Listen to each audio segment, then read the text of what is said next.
ആകാശവാണി.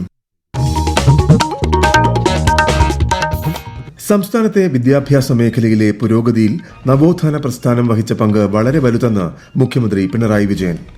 ഇന്ത്യയുടെ വികസന യാത്രയിൽ വിദ്യാർത്ഥികളുടെ പങ്കാളിത്തം ശക്തമാക്കാൻ ലക്ഷ്യമിട്ടുള്ള വികസിത് ഭാരത് ബിൽഡത്തോൺ 2025 തുടക്കമായി.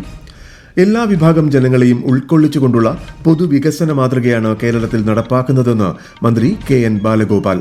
മുനമ്പം വഖഫ് ഭൂമി വിഷയത്തിൽ justice CN Ramachandran Nair commission ശുപാർശകൾ ചർച്ച ചെയ്യാൻ മുഖ്യമന്ത്രിയുടെ നേതൃത്വത്തിൽ ഇന്ന് യോഗം ചേരും. തിരുവനന്തപുരത്ത് അമീബിക് മസ്തിഷ്ക ജ്വരം ബാധിച്ച് വീണ്ടും മരണം. സംസ്ഥാനത്ത് ജാഗ്രത കർശനമാക്കി ആരോഗ്യവകുപ്പ്.